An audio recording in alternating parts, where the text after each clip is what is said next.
अब एक रूप से भगवान पूजा करवा रहे हैं, कहते हैं आप ही पूजे आप ही पूजावे।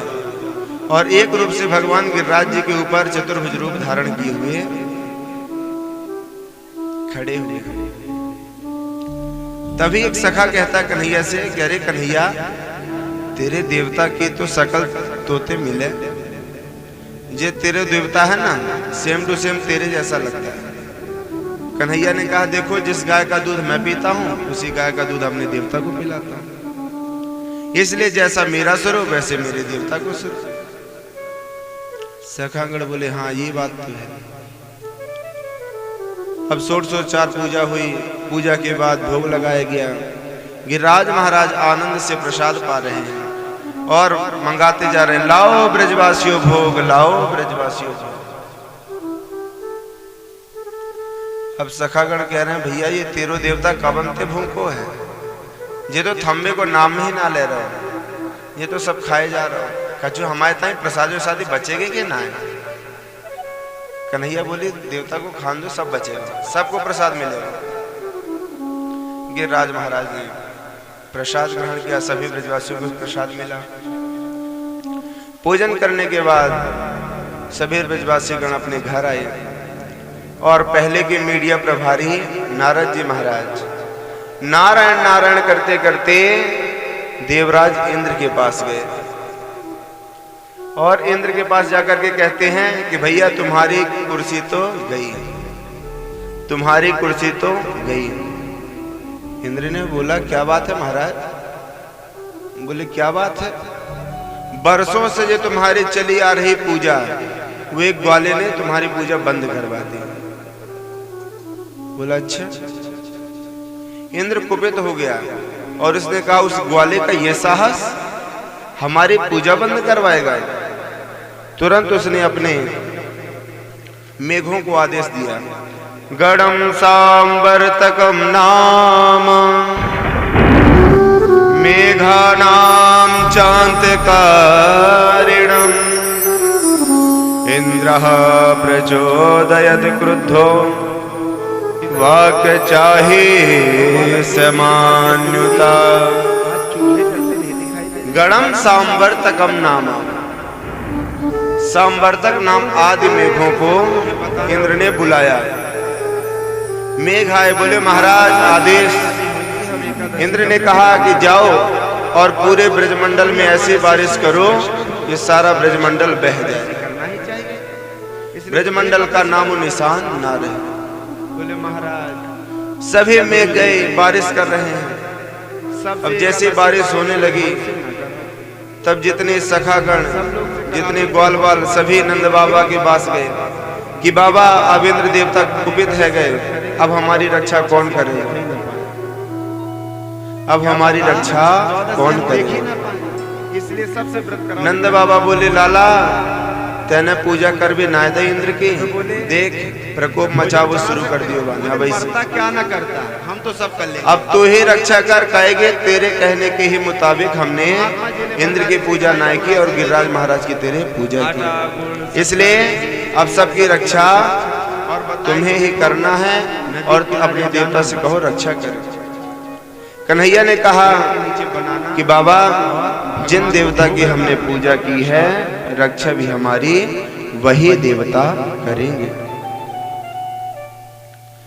सभी ब्रजवासियों को बोले कि चलो गिरिराज महाराज की पावन तलहटी पर चलते हैं, वही हमारी रक्षा भी करेंगे। सभी ग्वाल वाल सखागण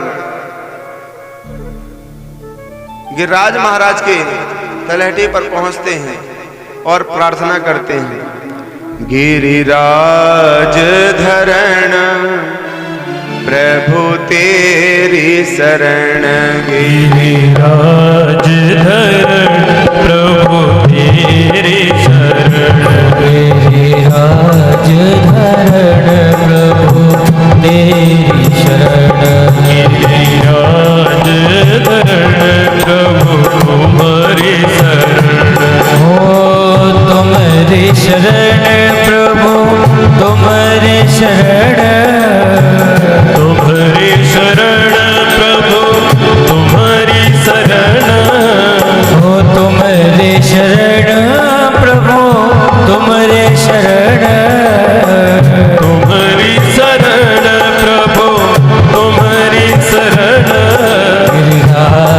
धरण प्रभु तुम्हारी शरण, गिरिराज धरण प्रभु तुम्हारी शरण।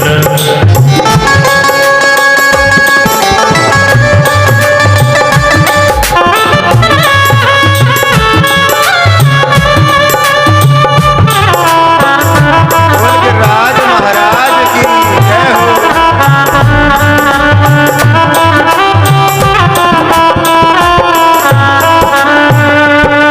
तुमने लाखों पापी तारे, तुमने लाखों पापी तारे, ओ तुमने लाखों पापी तारे, तुमने लाखों पापी तारे, पापी तारे, पापी तारे,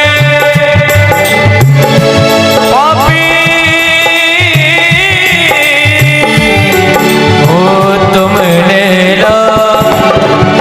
पापी तारे, तुमने लाखों पापी तारे, ओ अबे मैं भी पकड़ू चरण, हाय अबे मैं भी पकड़ू चरण, गिरिराज धरण हमें तेरी शरण, गिरिराज धरण प्रभु तुम्हारी शरण, अरे तुम्हारी शरण प्रभु जी तुम्हारी शरण, तुम्हारी शरण प्रभु जी तुम्हारी शरण, गिरिराज धरण हमें तुम्हारी शरण, गिरिराज धरण प्रभु तुम्हारी शरण। सभी ब्रजवासी गण गिरिराज जी के तलहटे पर पहुंचे और स्तुति करने लगे, हे गिरिराज महाराज हमारी रक्षा करो, हमारी रक्षा करो। भगवान ने कहा कि सभी ब्रजवासियों नेत्र बंद करो, गिरिराज देवता हमारी अवश्य रक्षा करेंगे। अब कन्हैया ने प्रणाम किया और गिरिराज महाराज को उठाना प्रारंभ। धीरे धीरे गिरिराज महाराज को उठाए और उठाने के बाद अपने कनिष्ठ का उंगली के नख पर गिरिराज महाराज को धारण किया। तब कन्हैया की उम्र कितने थे? 7 वर्ष के थे।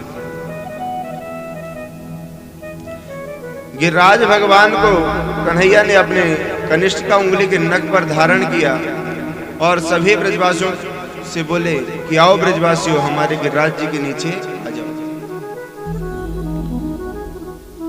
शेष नाग को आदेश दिए कि आप पूरे गिरिराज के चारों तरफ हो जाओ जिससे पानी अंदर न आए। चारों तरफ शेष नाग जी ने बाउंड्री बना दी जिससे पानी अंदर न आए।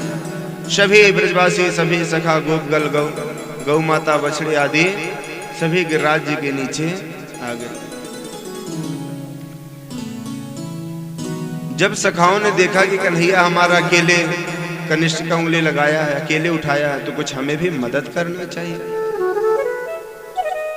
तब सभी सखागणों ने अपनी अपनी लाठी डंडा लगा लिए और लाठी डंडा लगाने के बाद कहते हैं कि लाला तो बहुत देर से उंगली लगाए हैं, अब हमने लाठी डंडा लगा लिया, अब थोड़ी रेस्ट कर लिया। भगवान ने कहा नहीं ठीक है रहने दो, लगाए रहो आप भी लाठी डंडा। सखाओं ने कहा कन्हैया क्या तुम सोच रहे हो कि तुम ही भर इसको उठाए हो? हम लाठी डंडा लगाए इसीलिए उठाए और इसीलिए कहते हैं कि अब थोड़ी आप हाथ नीचे कर लो, थोड़ी रेस्ट कर लो, फिर हाथ लगा लेना। कन्हैया ने जैसे ही थोड़े से कनिष्ठ का उंगली को नीचे किए, सबकी लाठी डंडा चटाचट टूट गए। सभी सखा बोले अरे कन्हैया थाम, अरे कन्हैया जे पर्वत को थाम। कन्हैया ने तुरंत अपने नख पर गोवर्धन धारण की। तभी एक सखा बोला भैया तेरे ऊपर इतना बल, तू जरूर देवता है। बता, तू अपने कनिष्ठ का उंगली में गिरिराज धारण किए, हमारी लाठी डंडा तो ऐसे लगे थे। तेरे नेक से उंगली को नीचे करते हमारी लाठी डंडा तो ऐसे टूट गए जैसे माचिस की तिल्ली टूट जाती। तो जरूर देवता है। कन्हैया बोले देखो मैं देवता नहीं हूं। तो बोले फिर तुम्हारे अंदर इतना बल कैसे? बोले मुझे एक मोहिनी विद्या आती है। जब मैं गिरिराज उठा रहा था तब सभी मुझे टुकुर टुकुर देख रहे थे, और मेरे अंदर ऐसी एक विद्या है कि जो मुझे देखता है उसकी आधी शक्ति मेरे में आ जाती है। तो तुम सबकी शक्ति से ही तो मैंने इसको उठाया। तो सखा बोला तभी हम सोचें कि हम इतने कमजोर क्यों हो रहे हैं, तभी तो हम सोचे कि हम इतने कमजोर क्यों हो रहे हैं, हमारी शक्ति कहाँ है। और कन्हैया कहते हैं कछु माखन से बल बढ़ो, कछु गोपन करे सहाय, श्री राधा जो के कृपा से गोवर्धन लियो उठा। कन्हैया कहते हैं कुछ तो आप लोगों का बल है, कुछ मैया यशोदा के माखन का बल है, और हमारी राधा रानी का बल है। इन्हीं सभी के बल से ही मैंने इस गिरिराज को धारण किया।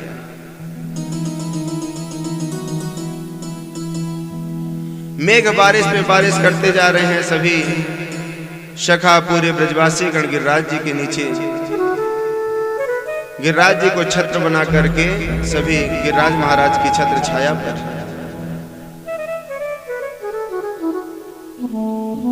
यहाँ पर अब भगवान ने सोचा कि ब्रजमंडल में पानी बहुत हो रहा है, तो तुरंत उन्होंने अगस्त मुनि का स्मरण किया। बोले महाराज जी अगस्त मुनि कौन? परीक्षित जी ने तुरंत प्रश्न कर दिया कि महाराज जी अगस्त मुनि क्यों बुलाए? तो कहते हैं जब राम जी लंका पर विजय प्राप्त करके आए थे तो जानकी जी ने कहा कि स्वामी हम चाहते हैं कि हम ब्राह्मण को भोजन कराएं, लेकिन आप ऐसा ब्राह्मण बुलाइएगा जो बढ़िया खाए, खूब खाए। प्रभु ने सोचा जानकी जी को अभिमान है तो ऐसे ही ब्राह्मण को हम बुलाएंगे। राम जी ने अगस्त मुनि को आवाहन किया कि महाराज आपको हमारे यहाँ प्रसाद पाना है।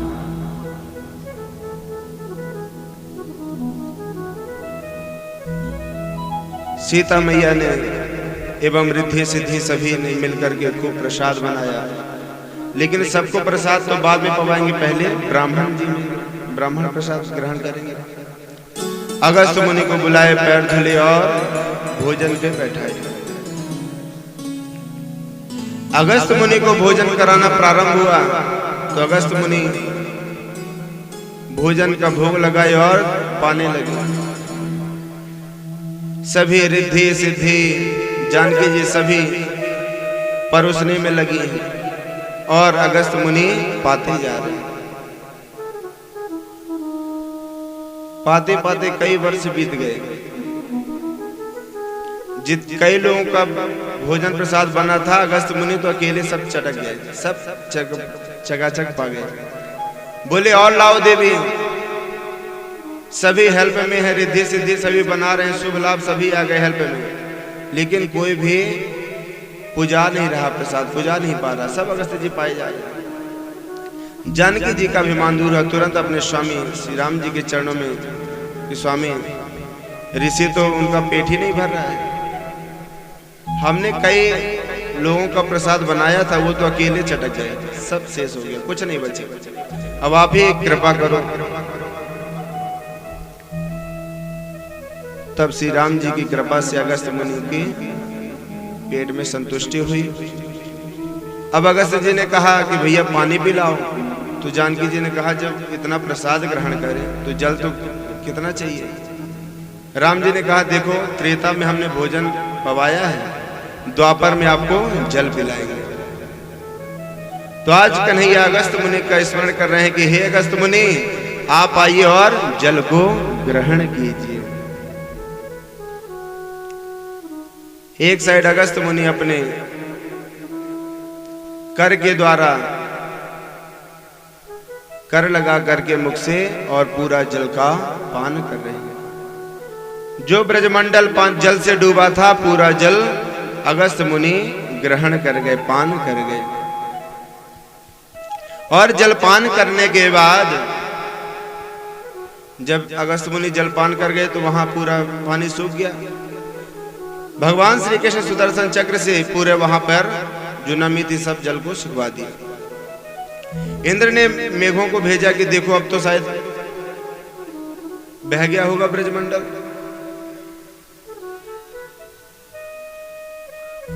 देखे तो वहां पे धूल उड़ रही है, जैसा का तैसा। मेघों से कह रहे हैं और बारिश करो, मेघ कह रहे हैं हमारे पास जितना जल था हमने सब बरसा दिया। जब मेघ भी हार गए तब इंद्र ने सोचा ये जरूर प्रभु ही है। भगवान की स्तुति करने लगा इंद्र ने 18 श्लोकों में बहुत सुंदर स्तुति की कि प्रभु आपकी माया से मोहित ब्रह्मादि देवता भी आपकी माया को नहीं समझ, मैं ज्ञानी कैसे समझूं। इंद्र की स्तुति से भगवान प्रसन्न हुए। ब्रह्मा जी ने 42 श्लोकों में स्तुति की थी जब बछड़े को ले गए थे, लेकिन ब्रह्मा जी की स्तुति से भगवान प्रसन्न नहीं हुए। और इंद्र ने कम श्लोकों में स्तुति की लेकिन भगवान प्रसन्न हो गए। इसका रीजन क्या है कि ब्रह्मा जी ने भगवान के भक्तों को भगवान से दूर ले गए थे और इंद्र ने भगवान के भक्तों को भगवान के समीप रखा, इसलिए भगवान प्रसन्न हो गए। बोल भक्त वत्सल भगवान की जय। भगवान ने इंद्र का अभिमान चूर किए। इसके बाद एक समय की बात है, भगवान गौचारण करने के लिए वृंदावन से दूर चले गए और दूर जाने के बाद उन्हें क्षुधा अर्थात भूख लगी। भूख लगने के कारण कन्हैया ने अपने सखाओं से कहा कि देखो थोड़ी दूर पर जाओ, वहां पर ब्राह्मण लोगों के घर हैं, वहां जाकर के कहना कि कृष्ण और बलराम गौ चराते दूर आ गए, उन्हें भूख लगी है, उन्हें प्रसाद की कुछ दीजिए। सखा गण गए तो वहां पर ब्राह्मण गण यज्ञ कर रहे थे। ब्राह्मणों ने जैसे देखा कि ये इतने सारे सखागण ग्वाला ये जा कहां रहे हैं, जैसे ही देखा कि ये तो हमारे ही घर जा रहे हैं, तुरंत एक ब्राह्मण ने कहा क्या बात है। बोले हमारे कृष्ण और बलराम आज दूर तक हम लोग आ गए हैं। उन्होंने कहा ब्राह्मण देवता का घर है, कुछ प्रसाद लेकर के आओ। बोले यहाँ कुछ प्रसाद नहीं, आप जाओ, ग्वाले वालों को हम प्रसाद नहीं देते। सखाओं को वापस रिटर्न भेज दिया। भगवान के पास सखागण बोले कि प्रभु ब्राह्मणों ने तो मना कर दिया कि यहाँ कुछ प्रसाद नहीं।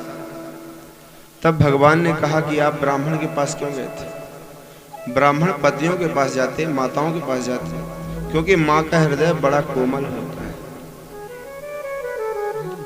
उनके पास पहुंचते तो आपको अवश्य ही प्रसाद मिले। सखागण पुनः ब्राह्मण पत्नियों के पास गए और उनसे कहा कि आज हमारे कृष्ण और बलराम भूखे हैं, उन्हें कुछ प्रसाद की व्यवस्था करो। ब्राह्मण पत्नियां प्रसन्न हो गईं कि आज तो हम साक्षात आनंद कंद भगवान के लिए प्रसाद बना रहे हैं। प्रसाद बनाया और सखागण बोलने लगे दीजिए अब हम ले जाए। बोले हम चाहते हैं कि हम स्वयं नंद कंद यशोदा नंदन को अपने स्वयं हाथों से प्रसाद पवाएं। सखाओं ने कहा देवी ये तो अहोभाग्य, ये तो अच्छी बात है, चलिए। जैसे ब्राह्मण पत्नियां घर से निकले तो ब्राह्मण घूर घूर के देखने लगे सखाओं के साथ जा कहां रहे। तो देवियों ने सोचा घूंघट लगा लो, न देखेंगे न कुछ बात होगी, देखेंगे तो नजर से नजर मिल जाएंगे तो इशारा मानना पड़ेगा, रुकनो कह देंगे। तो घूंघट लगा लो, न देखेंगे न रुकने कहेंगे। घूंघट लगा करके चली गई और भगवान सभी सखाओं को कृष्ण बलराम को प्रसाद पवाए। भगवान ने कृपा की। अब सभी ब्राह्मण पत्नियों ने सोचा प्रभु अब हम जाएंगे घर तो हमारे पति हमें डांटेंगे। तब भगवान ने कहा कि आप जाओ, आपके पति आपका स्वागत करेंगे। ब्राह्मण पत्नियां गईं और ब्राह्मण देवताओं ने सभी ने अपनी अपनी पत्नियों का स्वागत किया कि वाह, हम तो हवन कर करके आहुति दे दे के भगवान को प्रसाद नहीं पवा पाए, लेकिन आप तो अपनी गोद में अपने कर कमलों द्वारा भगवान को प्रसाद पवा दिया। प्रसन्न हो गई देवियों से सारे ब्राह्मण देवता प्रसन्न हो गए कि आप क्या हो भाग्य जो आपने ठाकुर जी को अपने कर कमलों द्वारा प्रसाद पवाया। इसके बाद एक बार सभी सखाओं के मन में हुआ कि कन्हैया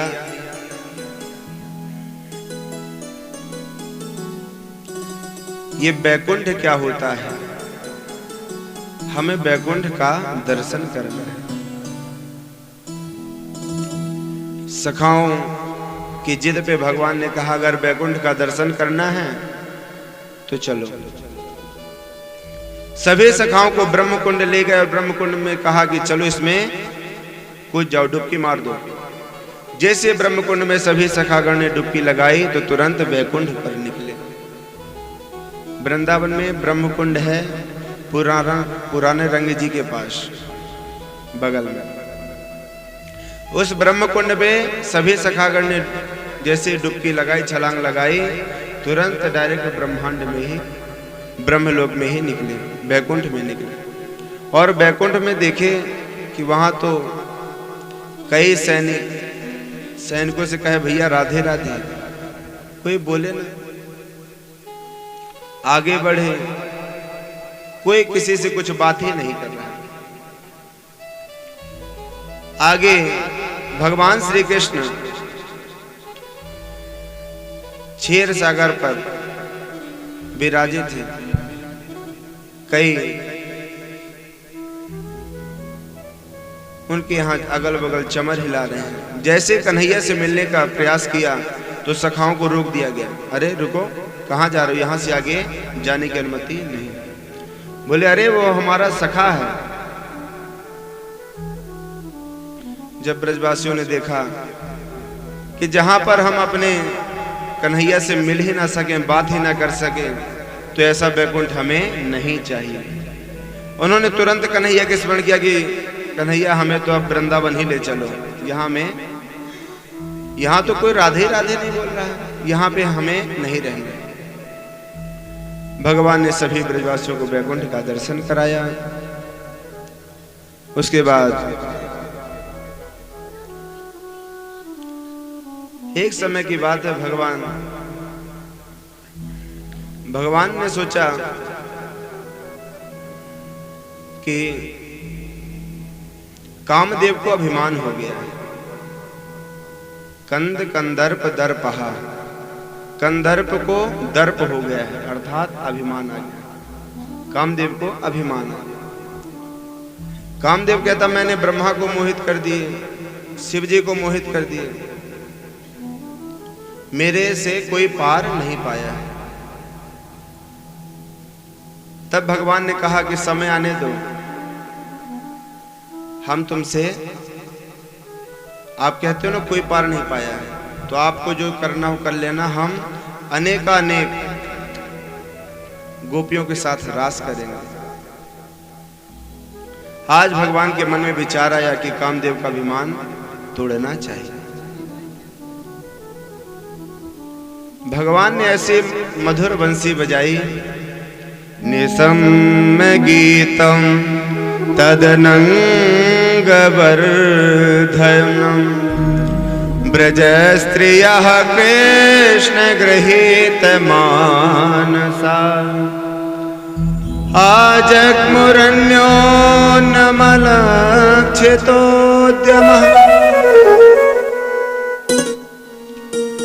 ऐसी बंसी बजाई, निसम्य गीतम तदनंग वर्धनम ब्रज स्त्रियः कृष्ण गृहीत मानसा।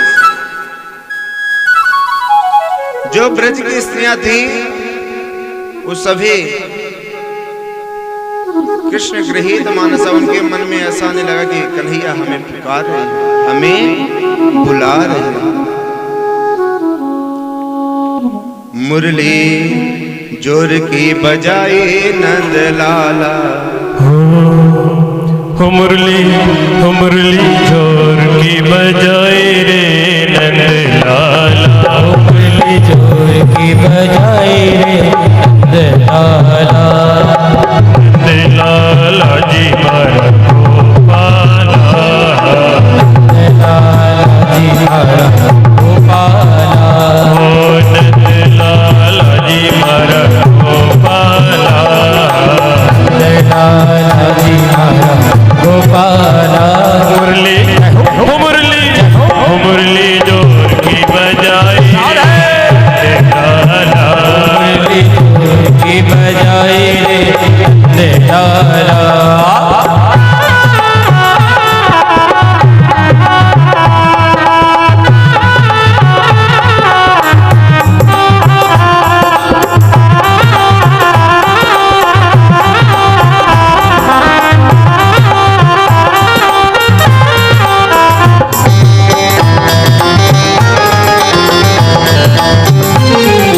मुरली की आवाज मैंने कानों में सुनी थी, की आवाज मैंने कानों में सुनी, ओ मुरली की आवाज मैंने कानों में सुनी थी, मुरली की आवाज मैंने कानों में सुनी थी।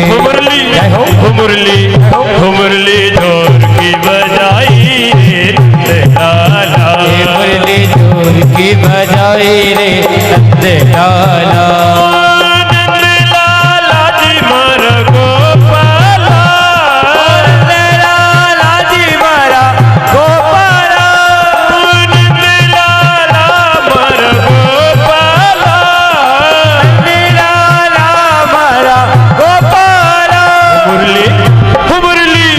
मुरली जोर की बजाई रे नंद लाला, मुरली जोर की बजाई रे नंद लाला,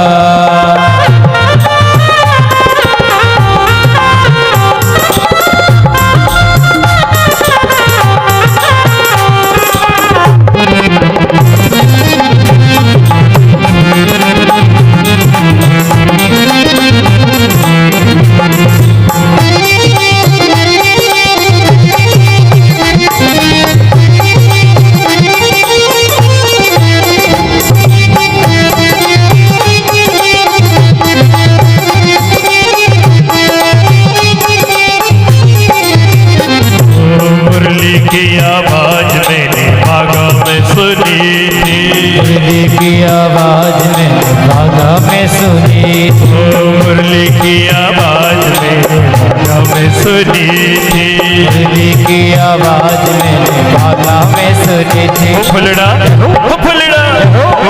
तोड़ती बजाई रे नंद लाला, छोड़ के भगाई रे नंद लाला, नंद लाला जी मारा गोपाला, नंद लाला जी मारे गोपाला, नंद लाला जी मारा गोपाला, नंद लाला जी मारा गोपाला। देखिए ये जो भजन है अभी अधूरा है, और अधूरा किसके बिना है कि बाकी बिहारी जी मुरली तो बजा रहे हैं, लेकिन हिम्मत राम का परिवार के बिना ये अधूरा है। तो जितने भी लोग हैं आ जाइए जरा, देखो नाम से नहीं बुलाएंगे हम, जो राजनीति में है, नेताजी हैं और सारे हैं, जितने भी हिम्मत राम का परिवार जो है उसके बिना ये भजन अभी अधूरा है। तो कृपया आ जाइए, जल्दी से जल्दी आ जाइए, हमारे नेताजी को अलग से बोलना पड़ता है, आ जाइए। नेताजी को स्पेशल हमारी पूरी टीम की तरफ से आमंत्रण रहता है रोजाना, और हिम्मत राम का परिवार के साथ हम सभी लोग इस भजन का आनंद लेंगे। आ जाइए, तो उठा दीजिए दोनों। नंद लाला जी मारा गोपाला, नंद लाला जी मारा गोपाला, मुरली जोर की बजाई रे नंद लाला, जोर की बजाई रे नंद लाला,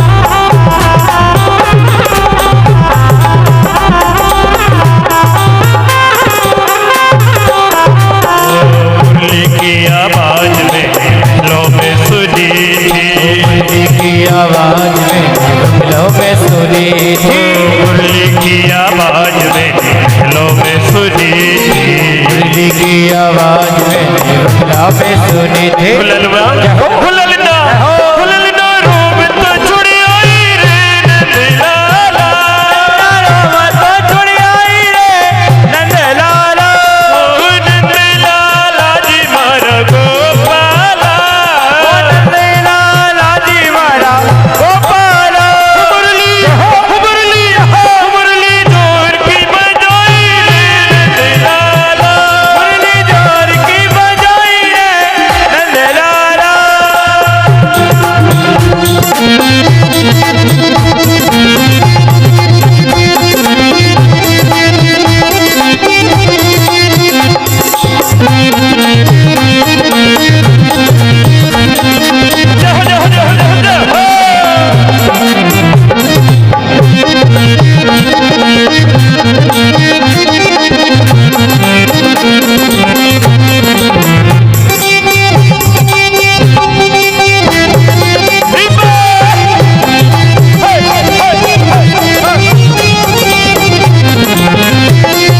मुरली की आवाज मैंने खाटू में सुनी थी, मुरली की आवाज मैंने खाटू में सुनी थी, मुरली की आवाज मैंने खाटू में सुनी थी, मुरली की आवाज मैंने खाटू में सुनी थी। भक्तों साथ में ले आई रे नंदलाला, बताम चले आई रे नंदलाला, ओ नंदलाला जी मारा गोपाला, ओ नंदलाला जी मारा गोपाला। मुरली मुरली मुरली जोर की बजाई मुरली जोर की बजाई रे नंदलाला, नंदलाला जी मारा गोपाला, नंदलाला जी मारा गोपाला। मुरली मुरली मुरली जोर की बजाई रे नंदलाला, मुरली जोर की बजाई रे नंदलाला, नंदलाला हमारा गोपाला, नंदलाला हमारा गोपाला। मुरली मुरली मुरली जोर की बजाई रे नंदलाला, मुरली जोर की बजाई रे नंदलाला।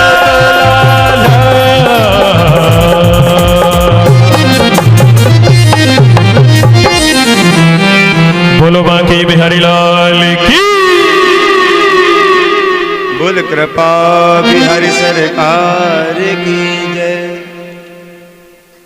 आज श्याम सुंदर मदन मोहन ने ऐसी बंसी बजाई कि सारे ब्रज गोपियों को ऐसा लगा कि आज हमें कन्हैया पुकार रहे हैं। जो गोपी जिस कार्य में थे उस कार्य को छोड़ करके उनका ध्यान तो भगवान ने आकर्षित कर दिया।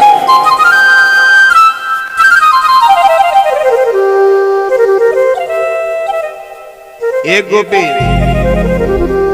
को अपने ससुर जी को भोजन देना था तो वो गौ माता को भोजन दे दे और ससुर जी के सामने भूसा रख दिया। गौ को साग ससुर को भूसे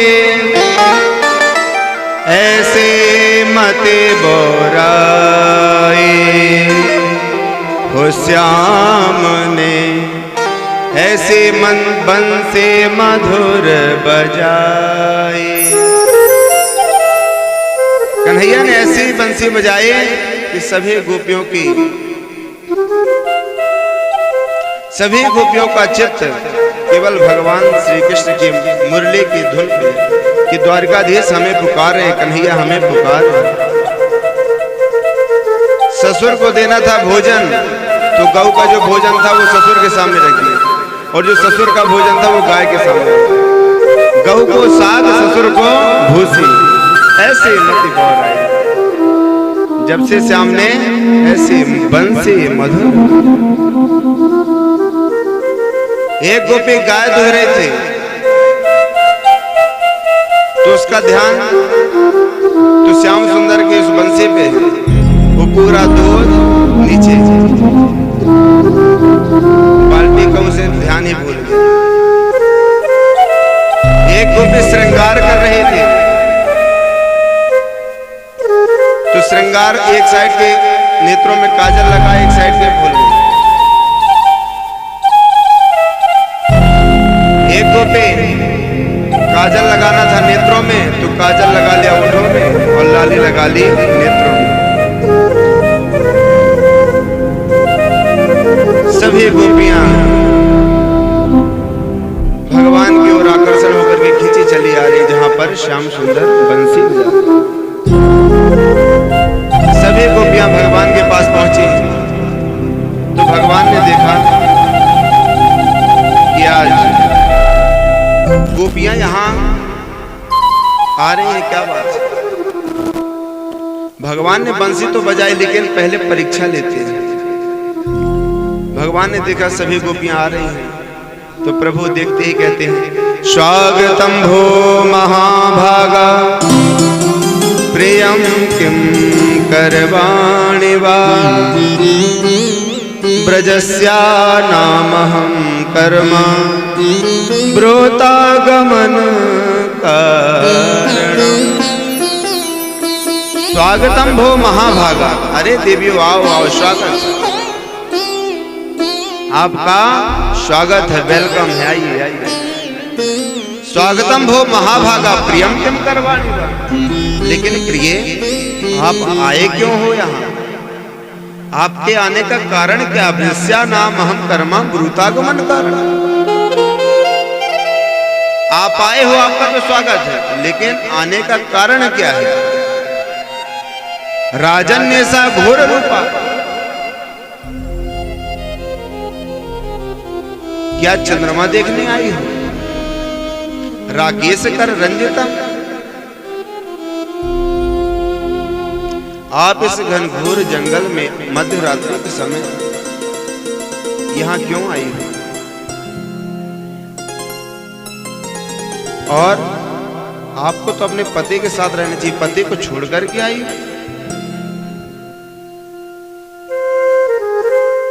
बोले अभी तो कोई पूर्णिमा का चांद तो निकला नहीं कि चलो वो चांद देखने के लिए आए हो, कोई मेला तो लगा नहीं कि मेला देखने के लिए आए हो। और आपका तो कर्तव्य है कि रात्रि में अपने घर पे रहना चाहिए, आप अपने पतियों को छोड़कर के यहाँ आई हो। सभी गोपियां मन में सोच रही कि इनको कह लेने दो, इन्हीं ने बंसी बजाई पुकारे और अब पूछ रहे हैं कि आप क्यों आई हो।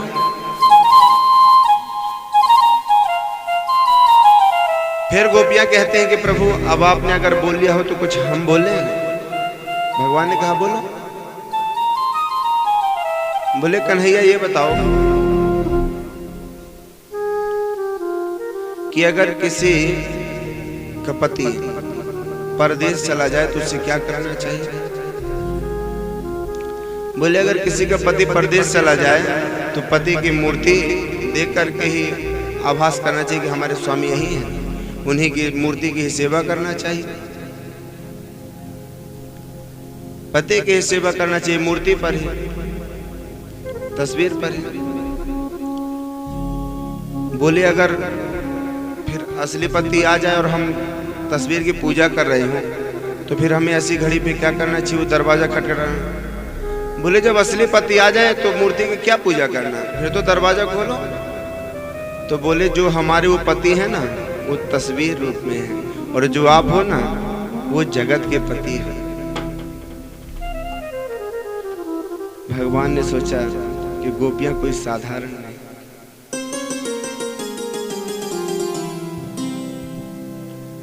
भगवान ने सोचा कि जो हमने इनसे रास का वादा किया था हम सभी के साथ नृत्य करेंगे।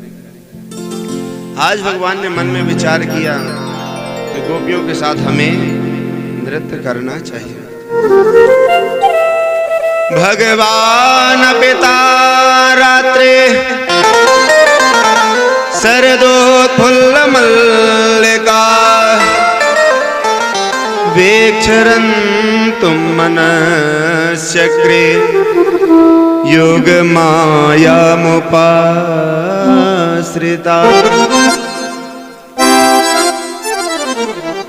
तो रास में सबसे पहले भगवान पिता रात्रि, जो कोई साधारण स्त्री पुरुष की लीला नहीं है, ये स्वयं भगवान की लीला है। भगवान भाषा से भगवान पिता रात्रि शरदोत्फुल्ल मल्लिका शरद पूर्णिमा के दिन सभी गोपियों को भगवान ने एक साथ करके शरदोत्फुल्ल मल्लिका शरद पूर्णिमा की रात्रि में उस दिन चंद्रमा कलरव कर रहा है। सभी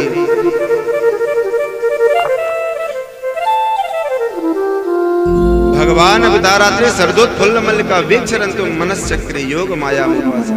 भगवान योग माया के द्वारा जितनी गोपियां उतने कृष्ण और सभी के साथ गलवलिया पर डाल करके और नृत्य करने लगे। वो पायल झनकार सो रास रचो वृंदावन। देखिए रास हो रहा है भगवान का, तो क्या बैठे बैठे रास होता है? एक बात बताइए। तो सभी बिना कहे जगह पर खड़े हो जाए, सभी पीछे वाली माताएं भी, क्योंकि हम भगवान के साथ रास करने चल रहे हैं और बैठे बैठे कभी रास नहीं होता है। और पुरुष वर्ग के लोगों से भी निवेदन है कि सभी जगह पर खड़े होकर भगवान के रास में चलेंगे। कि पायल की झनकार हो रही, पायल की झनकार हो, अरे पायल की झनकार कहाँ? वृंदावन में हो रही पायल की झनकार। ऐसो रास रचो वृंदावन, हो रही पायल की झनकार। हो ऐसो रास रचो वृंदावन, हो रही पायल की झनकार। पायल की झनकार हो रही, पायल की झनकार। पायल की झनकार हो रही, पायल की झनकार। अरे सो देखिए, नृत्य नहीं कर सकते तो कम से कम दोनों हाथ। बाबूजी आप तो आ जाओ, अपने तो घर की कथा है। और नेताजी हाँ, अरे आओ तो सही, आओ तो एक बार।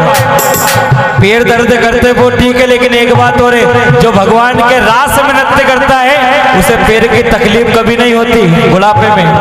अरे सो रास रचो वृंदावन, आए रहे पायल की झनकार। सो रास रचो वृंदावन, हो रही पायल की झनकार। अरे पायल की झनकार हो रही, पायल की झनकार। पायल की झनकार हो रही, पायल की झनकार। अरे सो हो सो, अरे रे सो रास रचो वृंदावन, आए रहे पायल की झनकार। सो रास रचो वृंदावन, हो रही पायल की झनकार।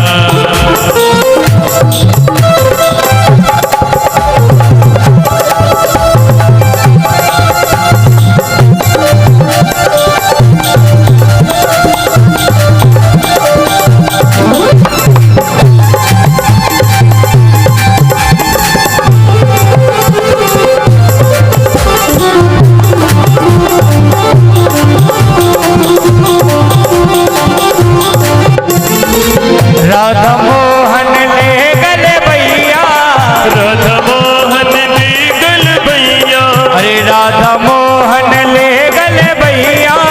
राधा मोहन ले गल भैया। ओ नाचो नाचो झूमो रे भैया, नाचो नाचो झूमर भैया, नाचो नाचो झूमो रे भैया। नाचो गाओ झूमर भैया। अरे अंग अंग में गहना बाजे, चुड़ियन की झनकार। आए अंग अंग में गहना बाजे, चुड़ियन की झनकार। अरे सो सो रास रचो वृंदावन, हाय रहे पायल की झनकार। सो रास रचो वृंदावन, है रही पायल की झनकार।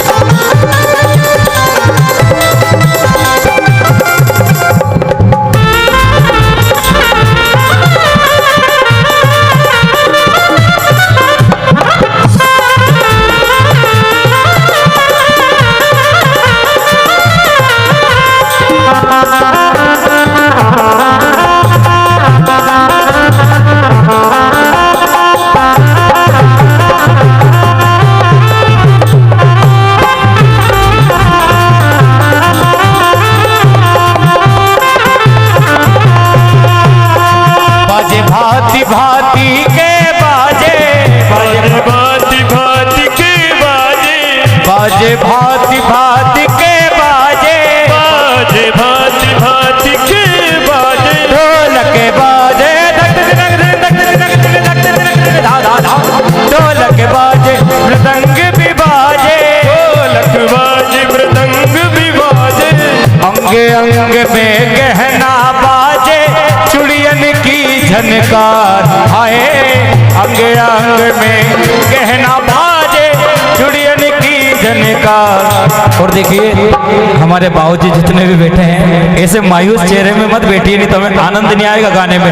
तो एक बार उठाइए जरा दोनों हाथ प्रेम से, अरे ऐसो रास रचो वृंदावन है रे पायल की झनकार, ऐसो रास रचो वृंदावन है रही पायल की झनकार।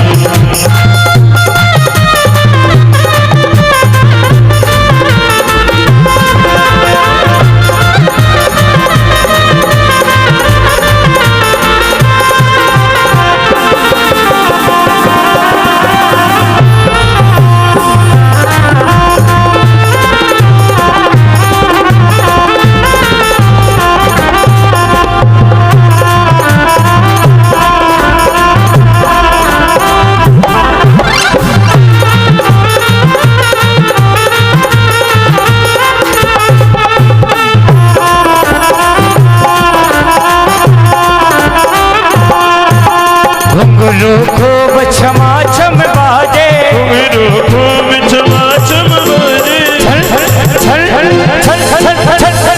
घुंघरू खूब छमा छम बाजे, घुंघरू खूब छमा छम बाजे, अरे ब्रज में गहना बहुत ही बाजे, ब्रज में गहना बहुत ही बाजे, अंग अंग में गहना बाजे चुड़ियन की झनकार, अंग अंग में गहना बाजे चुड़ियन की झनकार। होए सो रे सो होए दो राज रचो वृंदावन है रे पायल की झनकार, ऐसो रास रचो वृंदावन है रही पायल की झनकार। हे तो राज रचो वृंदावन है रे पायल की झनकार, ऐसो रास रचो वृंदावन है रही पायल की झनकार। और झूमते हुए गाएंगे, रास रचो है जमुना हल किनारे महाराज रचो है, बोले रास बिहारी सरकार की जय। बोल वृंदावन बिहारी लाल। आज भगवान का विवाह भी है, उसके लिए भी थोड़ा बचा के रखिए। बोल कृष्ण कन्हैया लाल की जय। आज चलो इस भजन सभी गोपियां भगवान के साथ नृत्य करती हैं और नृत्य करते करते गोपियों के मन में विचार आता है कि बताओ जगत का पालनहार आज हमारे इशारों पर नाच रहा है, जगत को नचाने वाला आज हमारे इशारों पे नाच रहा है। जैसे गोपियों के मन में अभिमान आया तो तुरंत भगवान वहां से अंतर्ध्यान हो राधा जी को लेकर। राधा रानी और कन्हैया जी वहां से अंतर्ध्यान हो गए। अब वहां से तो दूर हो गए, लेकिन राधा रानी को साथ में लेकर के गए थे। राधा रानी के मन में आया कि बताओ अनेकानेक गोपियों के मध्य में भगवान सबके साथ नृत्य किए, लेकिन वहां से अंतर्ध्यान हो गए, लेकिन मुझे अपने साथ लाए, अर्थात मुझे चाहते। तब राधा जी के मन में आया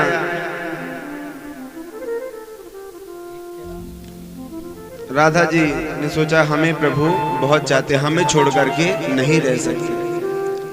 राधा जी ने कहा कि कन्हैया मुझे थकावट हो रही, मैं आगे और चल नहीं सकती हूँ, क्या आप मुझे अपने पीठ पर बैठा के ले चलते हो, आगे ले चल सकते हो? कन्हैया ने कहा जैसी इच्छा। जैसे कन्हैया के ऊपर राधा रानी बैठने को उद्यत किया, तुरंत भगवान वहां से भी अंतर्ध्यान। सभी गोपियां देख रही कि प्रभु गए कहां, तुलसी से पूछ रही हैं तुलसी से बोला तू क्या बताएगी, तू तो हमारी सौत लगती है, तू तो बताएगी नहीं, पता भी होगा कि कन्हैया कहाँ थे तो नहीं बताएगी। आगे बढ़े, उन्हें राधा रानी मिल गई। राधा रानी से पूछा कन्हैया कहाँ है? बोले वो हमें भी छोड़ करके चले गए। तो कहते हैं जहां होता है अभिमान वहां से खसक जाते हैं भगवान। इसलिए कभी अभिमान नहीं करना चाहिए। जब गोपियों ने अपने हृदय का सोचा कि हमें अभिमान आ गया था, इसलिए हमें प्रभु छोड़ करके चले गए, दुखी होने लगे। सभी गोपियां अत्र तत्र सर्वत्र कन्हैया को ढूंढ रही कि कन्हैया हमारा कहाँ है, कन्हैया हमारा कहाँ है। और विरह में गीत गाते हैं जिसका नाम है गोपी गीत। जयति तेधिकं जन्मना व्रजा श्रयत इंदिरा सस्वदत्र हि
विरह में गीत गाने लगी कि प्रभु आप हमें छोड़कर कहां चले गए। जयति तेधिकं जन्मना व्रजा,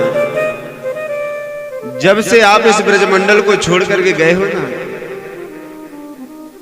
तो ब्रजमंडल सूना सूना, पूरा ब्रजमंडल फीका हो गया। जयति तेधिकं जन्मना व्रजा श्रयत इंदिरा सस्वदत्र, आपके बिना ये वृंदावन पूरा सूना हो गया। हे प्राण प्रियतम, हे कन्हैया, कहीं भी हो आप वापस आ जाओ, आप वापस आ जाओ। गोपियां विरह में कातर हो रही हैं, रो रही हैं और कहते हैं कि प्रभु अगर आपको हमें मारना ही था तो ब्याल राक्षस, इतने कंस ने राक्षस ब्याल आदि भेजे, फिर उनसे हमारी रक्षा क्यों की? अगर आपको हमें मारना ही था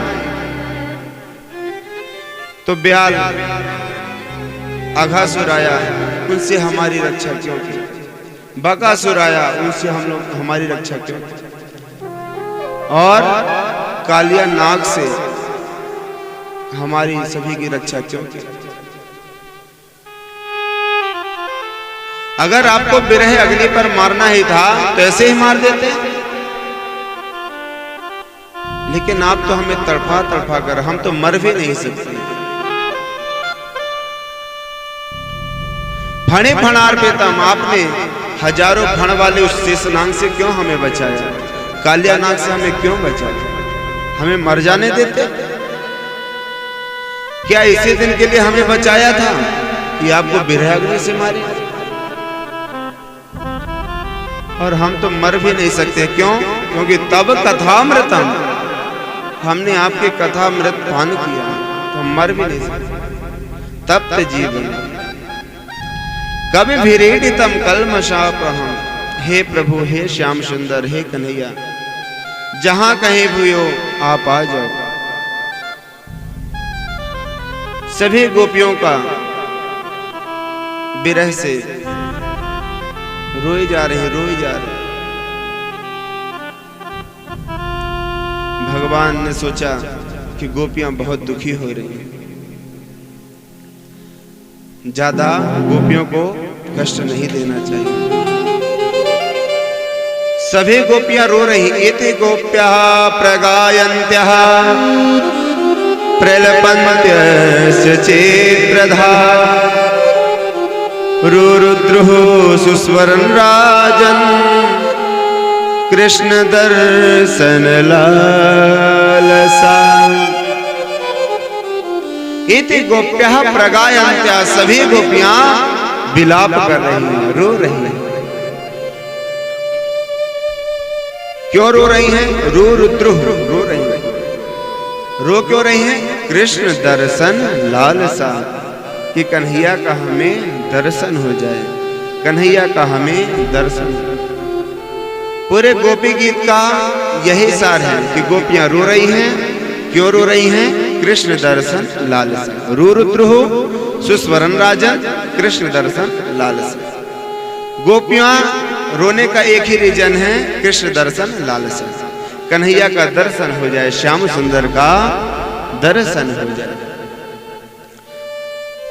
भगवान तो कृपा निधान है, करुणा निधान है, भगवान को दया आ गई। और तासामाविर्भूक् छोरिः स्मयमान मुखाम्बुजः पीताम्बरधरस्रग्वे साक्षात् मन्मथा। भगवान वहां पर चतुर्भुज रूप धारण करके प्रकट हो गए, और जैसे प्रभु प्रकट हुए तुरंत सभी गोपियां प्रसन्न हो गई। सभी के मुख कमल में मुस्कुराहट।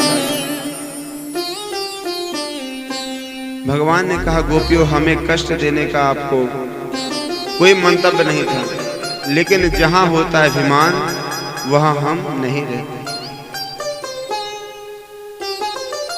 गोपियां सभी ने भगवान की स्तुति की, प्रणाम किया कि श्याम सुंदर वादा करो, अब आप हमें छोड़ करके नहीं जाओ। आज भगवान ने वृंदावन में, निधिवन में उन्होंने कहा कि आपके जो मनोरथ हैं, जब भगवान ने चेरहरण किया था तो सभी गोपियों का मनोरथ यही था कि भगवान हमारे साथ रास करें, विहार करें। वही मनोरथ पूर्ण करने के लिए आज भगवान शरद पूर्णिमा की रात्रि को वृंदावन में निधिवन है, वहां पर भगवान ने रास किया। तो सभी गोपियां, सभी देवियां अपने अपने घर पर सज रही हैं। तो माता पार्वती भी सज रही थी। माता पार्वती को सजते हुए भोले बाबा ने देखा तो बोले, देवी कहां जाने के लिए सज रही है? बोले, आपको पता नहीं है, हमारे कन्हैया श्याम सुंदर रास करेंगे और उसी रास में हम सम्मिलित होंगे। बोले, देवी हम चाहते हैं कि उस रास का दर्शन हमें भी आप कराओ, हम भी रास देखना चाहते हैं। माता पार्वती ने कहा, देखो रास में केवल पुरुष श्याम सुंदर ही रहेंगे और वहां पर कोई पुरुष नहीं होगा। केवल रास में केवल पुरुष तो श्याम सुंदर ही रहेंगे और बाकी सब सखी गोपियां रहेंगी। भोले बाबा ने कहा, देखो रास देखने का हमारा बहुत विचार है, हमारी इच्छा पूर्ण करो। बोले, तो आपकी इच्छा है तो आपको गोपी बनना पड़ेगा। तो भोले बाबा ने कहा, आप जो है हमें कुछ भी बनाओ, लेकिन हमें रास जरूर दिखाओ। आज पार्वती जी भोले बाबा को साड़ी पहना रही हैं, सजा रही हैं, और जब सज धज लिए तो सभी रास में पुनः प्रवेश हुए। एक दिना भोले भंडारी बन के ब्रज की नारी वृंदावन आ गए हैं, वृंदावन आ गए। एक दिन वो भोले भंडारी बन के सुंदर नारी ब्रज में आ गए हैं, ब्रज में आ गए हैं। एक दिन वो भोले भंडारी बन के सुंदर नारी ब्रज में आ गए हैं, ब्रज में आ गए। पार्वती भी मना के हारी, पार्वती जी मना के हारी, ना माने त्रिपुरारी वृंदावन आ गए हैं, वृंदावन आ गए हैं। पार्वती जी मना के हारी, ना माने त्रिपुरारी आ गए हैं, वृंदावन आ गए।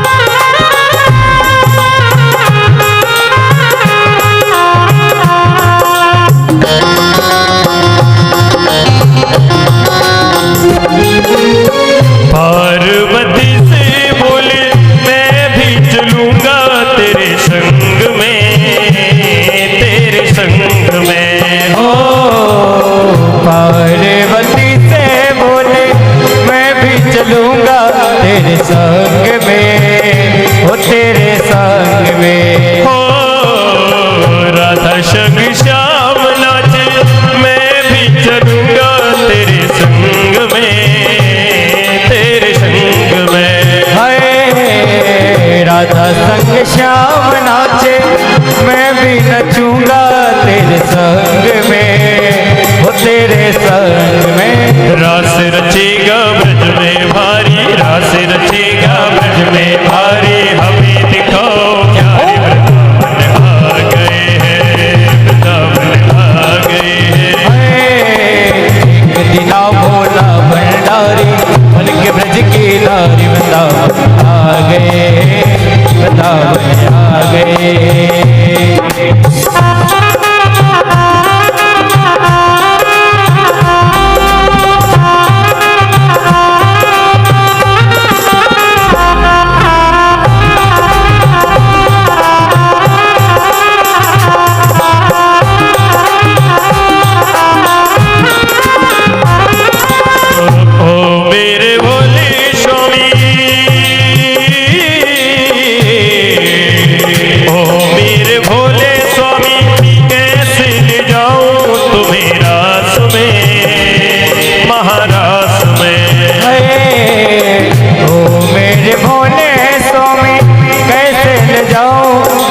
रास में, हे महारास में। हो मोहन की सिवा कोई पुरुष न होगा महारास में, महारास में।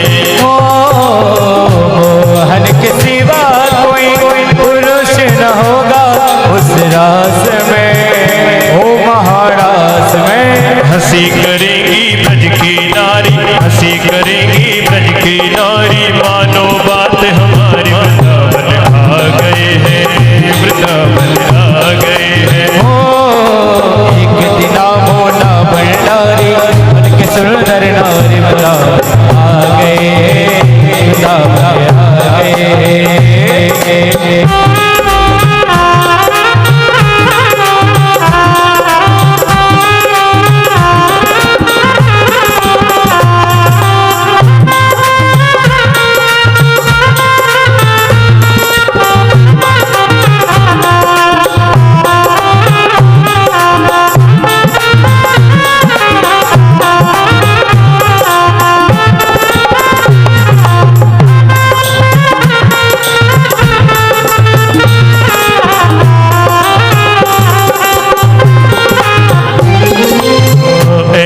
सजा दे मुझको,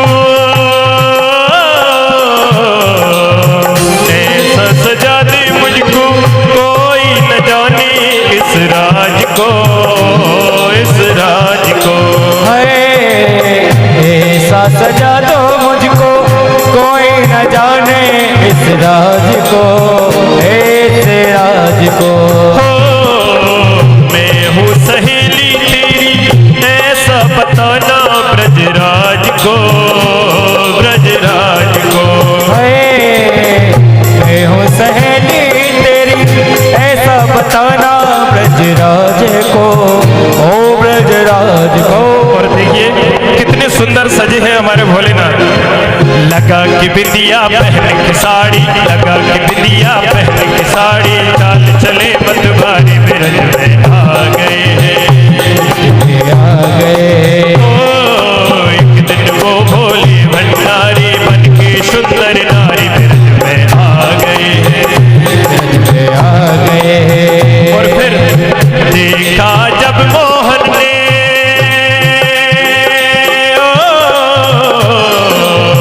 देखा जब मोहन ने, भूल गए वो सारी बात को, सारी बात को। देखा जब मोहन ने, भूल गए वो सारी बात को, ओ सारी बात को। ऐसी बजाई बंसी,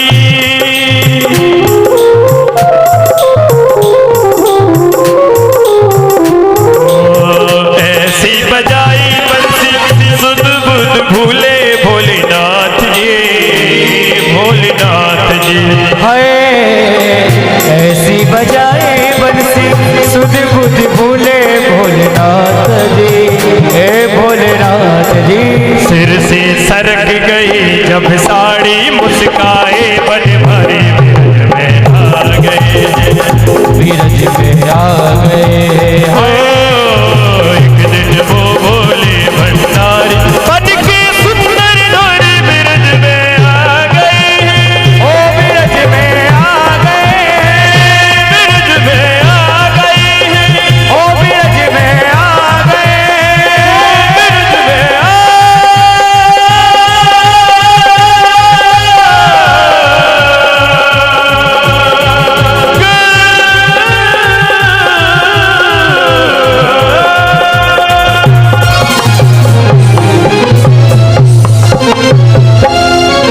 बोलो भोलेनाथ की जय हो। आज ब्रज में महारास हुआ। सभी गोपियां भगवान श्री कृष्ण के साथ, जितनी गोपियां उतने कृष्ण बन गए, और सभी गोपियों के साथ भगवान आज रास कर रहे हैं। और रास करते करते वृंदावन के रास में पहुँचे जाए महेश, और मिल सखियन के झुंड में कर गोपी को भेष।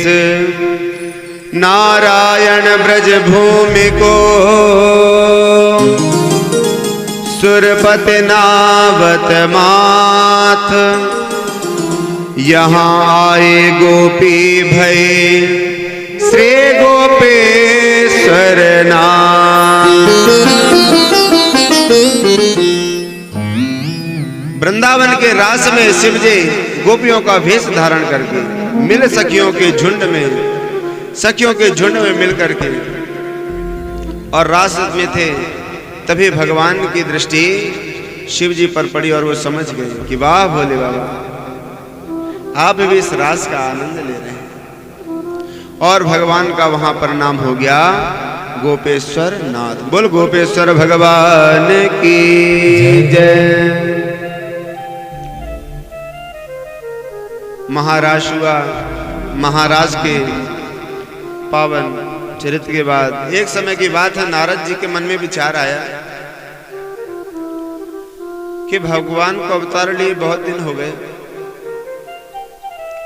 भगवान तो अपनी लीला करने में व्यस्त है, लेकिन उनका जन्म क्यों हुआ है?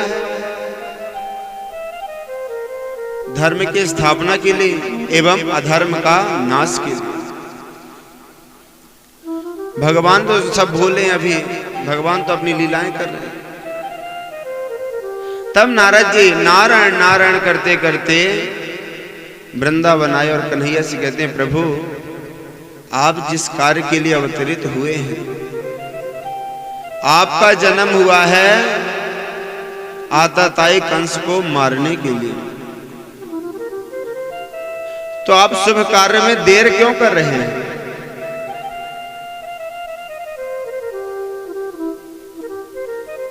भगवान ने कहा समय आने दो, सब होगा। नारद जी वृंदावन से पुनः मथुरा गए और मथुरा में कंस से जाकर के कहते हैं, कह रहे कंस, नारद जी का ऐसा स्वभाव है कि चाहे देवताओं में जाएं चाहे दैत्यों में जाएं, हर जगह उनका स्वागत सम्मान है। जैसे कंस ने देखा कि अरे नारद जी का आगमन हुआ, आइए नारद जी आइए, विराजिए, आसन लीजिए, आसन ग्रहण कीजिए।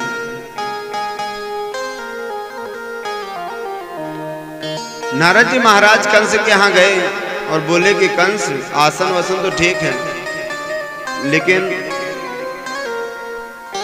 हमें लगता है वो जो कृष्ण है ना, वही देवकी का अष्टम गर्भ है, वही देवकी का अष्टम गर्भ है, आपसे छल हुआ है आपके साथ। तो कंस ने कहा तो फिर महाराज क्या किया जाए? तब नारद जी कहते हैं, देखो आपने इतने सारे दैत्य भेजे, पूतना, बकासुर, अघासुर, तृणावर्त, सकट, इतने दैत्यों को भेजे, लेकिन वो कन्हैया को मार नहीं पाए, कृष्ण को मार नहीं पाए। तो अब भेजना तो करो बंद, अब ऐसी योजना बनाओ कि उनको यहीं पर मथुरा पे बुलाओ और सभी लोग घेर के उनको मार देना। कंस प्रसन्न हो गया, वाह नारद जी कितने अच्छे हैं, आपने बहुत अच्छा सुझाव दिया, आपने बहुत सुंदर सुझाव दिया है, अब हम ऐसा ही करेंगे, लेकिन बुलाएं कैसे? ऐसे तो भेज नहीं देंगे। तब नारद जी ने कहा, देखो तुम्हारे पास एक शिव धनुष है और इस धनुष का यज्ञ रखो और धनुष यज्ञ के बहाने कन्हैया को बुलवाओ और जब आएंगे तो घेर के मार देना। तब कंस के बात समझ में आई और उसने यज्ञ का आयोजन किया, लेकिन अब कंस के मन में है कि लेने जाएगा कौन? नंद बाबा ऐसे तो भेज नहीं देंगे, कोई उनके रिलेटिव जाएंगे तभी भेजेंगे। तब कंस के मन में विचार आया कि अक्रूर को भेजा जाएगा। अक्रूर उनके कन्हैया के काका हैं और नंद बाबा से भी अच्छा संपर्क है, तो उनके हाथ जरूर वो कृष्ण और बलराम को भेज दें। अक्रूर जी को बुलाया गया, अक्रूर जी का भव्य स्वागत हुआ। आज अक्रूर जी का कंस बड़ा स्वागत कर रहा है। क्या ही अक्रूर जी विराजिए, बैठिए। अक्रूर जी ने सोचा आज कंस स्वागत कर रहा है, जरूर कुछ दाल में काला है। अक्रूर जी ने कहा, राजन ये बताइए किस दास को क्या सेवा करना है, क्या आदेश है? बोले अक्रूर, हम चाहते हैं, देखो हमसे घुमा फिरा की बात करना तो आता नहीं है, हम चाहते हैं कि आप वृंदावन जाओ और जो देवकी उस देव का अष्टम गर्भ कृष्ण है, बलराम, उनको लेकर के मथुरा आओ। अक्रूर जी ने कहा, महाराज वो ऐसे थोड़ी भेज देंगे। बोले आप कहना कि महाराजा कंस एक विशाल यज्ञ का आयोजन कर रहे हैं और इस यज्ञ में सम्मिलित होने के लिए उन्होंने बुलाया है। अक्रूर जी ने कहा, ये ऐसा कार्य करने के लिए मुझे आदेश मत दीजिए। बोले नहीं, राजी राजी जाओ तो ठीक है, नहीं तो आप जानते हो गैर राजी जाना पड़ेगा। अक्रूर जी समझ गए दुष्ट है, कंस दुष्ट है, कुछ भी कर सकता है। अक्रूर जी ने मन में विचार किया कि वो तो स्वयं प्रभु हैं, वो अपने आप रक्षा कर लेंगे, इसलिए हमें लाने में कोई दिक्कत नहीं, हमें इसी बहाने कम से कम उनका दर्शन तो हो जाएगा। अक्रूर जी के सुबह रथ सजवाया गया और मथुरा से अक्रूर जी जैसे ही वृंदावन की ओर चलने के लिए उद्यत हुए, तभी उनकी ऐसी समाधि लगी, मनोरथान करोत्युच्चैर। मन रूपी रथ से वो पहले वृंदावन पहुंच गए। रथ हाँक नहीं रहे हैं, मन से वृंदावन पहुंच गए कि आज मैं कन्हैया का दर्शन करूंगा। जो आकाशवाणी हुई थी कि अष्टम गर्भ काल होगा, वो साधारण नहीं, स्वयं प्रभु। आज उनका मैं दर्शन करूंगा। आज मेरे कितने बड़े सौभाग्य। मन से ही वो वृंदावन पहुंच गए और रथ को हाँक नहीं रहे हैं, रथ वहीं खड़े हैं। अक्रूर जी की समाधि खुले, अरे हम तो अभी मथुरा में हैं। रथ हाँक करके अक्रूर जी मथुरा पहुंचे। मथुरा से वृंदावन जाते समय कृष्ण और बलराम गौचारण करके वापस घर आ रहे थे। तभी रास्ते पर कन्हैया, कृष्ण एवं बलराम से अक्रूर जी की मुलाकात हुई। कृष्ण और बलराम ने अक्रूर काका को प्रणाम किया। काका प्रणाम।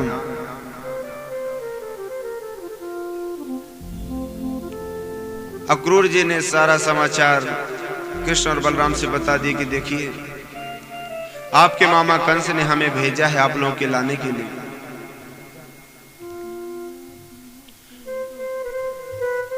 तब कन्हैया ने कहा, काका भेजा है, किस लिए भेजा ये सब हमें पता है, लेकिन हमारे बाबा वसुदेव, हमारे बाबा नंद बाबा और यशोदा मैया के सामने ये मत कह देना कि मारने के लिए बुलाया है या धनुष यज्ञ। उनसे तो ये कहना कि मेला देखने के लिए बुलाया है, तभी वो हमें छोड़े। सारी योजना यहाँ पर कन्हैया ने अक्रूर जी को बता दी कि आप ऐसा ऐसा करना। अक्रूर जी गए, नंद बाबा ने स्वागत किया। आइए अक्रूर जी, बहुत दिन बाद आपका आना हुआ, भोजन प्रसाद हुआ। अब रात्रि में वार्तालाप करने लगे कि ये बताइए अक्रूर जी, आपका आगमन किस कार्य से हुआ है। अक्रूर जी महाराज ने कहा कि नंद बाबा साची साची बोले तो मथुरा के राजा कंस एक धनुष यज्ञ का आयोजन कर रहे हैं और उस धनुष यज्ञ में बड़े बड़े प्रतापी राजा आएंगे, तो उनकी इच्छा है कि आपके भी राजकुमार वहां पर पहुंचे। तो उन्होंने कृष्ण और बलराम को लेने के लिए हमें भेजा। नंद बाबा ने कहा, देखो भैया, हम कृष्ण और बलराम को तो नहीं भेजेंगे। हाँ, यज्ञ है तो हम चले आएंगे, कोई ना कोई घर से सदस्य चला जाएगा, लेकिन हम अपने कृष्ण और बलराम को वहां पर नहीं भेजेंगे, क्योंकि वो बड़ा आतताई है। यशोदा मैया ने जैसे सुना ये तो अक्रूर कृष्ण बलराम को लेने आए, तुरंत दुखी हो गए। बोले, यशोदा मैया कहती हैं, अक्रूर जी आप हमारे प्राण ले जाओ, लेकिन हमारे कन्हैया को हमसे दूर मत करो, हमारे कन्हैया को यहाँ से मत ले जाओ। हम कन्हैया के बिना एक पल भी नहीं रह सकते और आप ले जाने की बात करते। अक्रूर जी ने कहा, एक दिन की बात है, फिर आ जाएंगे। बोले, आप एक दिन की बात कर रहे हो? मेरा कान्हा तो एक पल भी मेरे नजरों से हटता है ना, तो मेरा मन बेचैन हो जाता है। मैं अपने कान्हा को नहीं भेज सकती। तब कृष्ण बलराम हट करने लगते हैं कि मैया हम भी मेला देखने जाएंगे, हम भी मेला देखने जाएंगे। हम कभी वृंदावन से बाहर नहीं गए, हमारी भी इच्छा है कि हम मेला देखें। और मैया बस कल भर की तो बात है, परसों तो मैं आ जाऊंगा। मुझे, हमें और दाऊ भैया को मेला देखने के लिए जाने दो। तब यशोदा मैया कहती है कि नहीं लाला, मैं तुझे मथुरा नहीं भेजूंगी, क्योंकि वो आतताई कंस है जिसने देवकी के 8 पुत्र मार दिए। मुझे भरोसा नहीं, मैं वहां तुझे नहीं भेजूंगा। लेकिन भगवान के जिद के सामने, कन्हैया के जिद के सामने कन्हैया ने कहा मैया बस एक दिन की बात है, हमें जाने दो, हमें जाने दो। कन्हैया के हट के कारण नंद बाबा ने कहा चलो ठीक है, कन्हैया कृष्ण और बलराम को हम सभी चलेंगे। नंद बाबा सभी सखाओं से बोल दिए कि कल हम मथुरा मेला देखने चलेंगे। गोपियों को पता चला कि कन्हैया हमारे ब्रज से मथुरा जा रहे हैं, वृंदावन से मथुरा जा रहे हैं। सुबह वहीं रथ के सामने आ गई और कहते हैं कि यह क्रूर है कि क्रूर है जो हमारे माधव को हमसे दूर कर रहा है। यशोदा मैया और सभी गोपियां विह्वल हो रही हैं और रो रही हैं। कन्हैया कहते हैं मां मुझे जाने दो, मैं परसों आ जाऊंगा, आ जाऊंगा। तब यशोदा मैया एवं गोपियां गाती हैं, जाते हो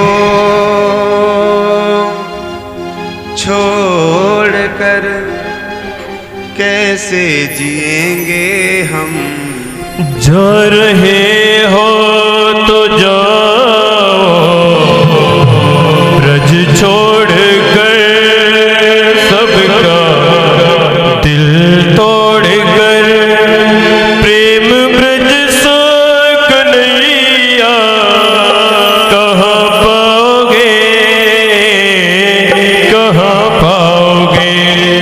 जा रहे हो तो जाओ ब्रज छोड़ कर, सबका दिल तोड़ कर, प्रेम ब्रज सा कन्हैया कहाँ पाओगे, हरे कहाँ पाओगे।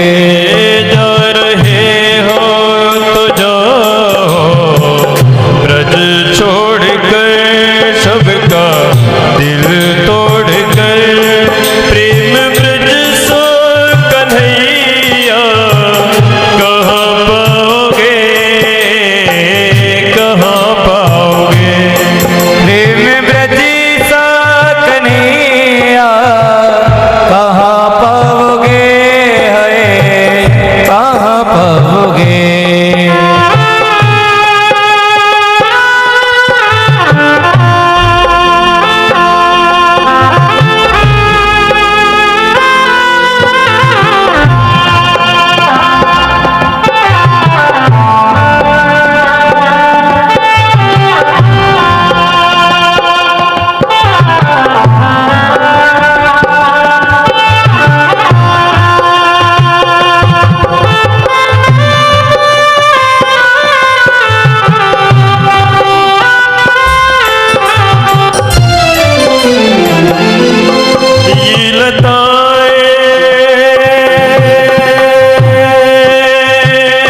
माखन चुराना तेरा। स्वाद माखन का जैसा ब्रज में मिला, ब्रज में मिला स्वाद ऐसा कन्हैया नहीं पाओगे, नहीं पाओगे। हो जा रहे हो तो जाओ ब्रज छोड़ कर, सबका दिल तोड़ कर, प्रेम ब्रज सा कन्हैया नहीं पाओगे, है नहीं पाओगे।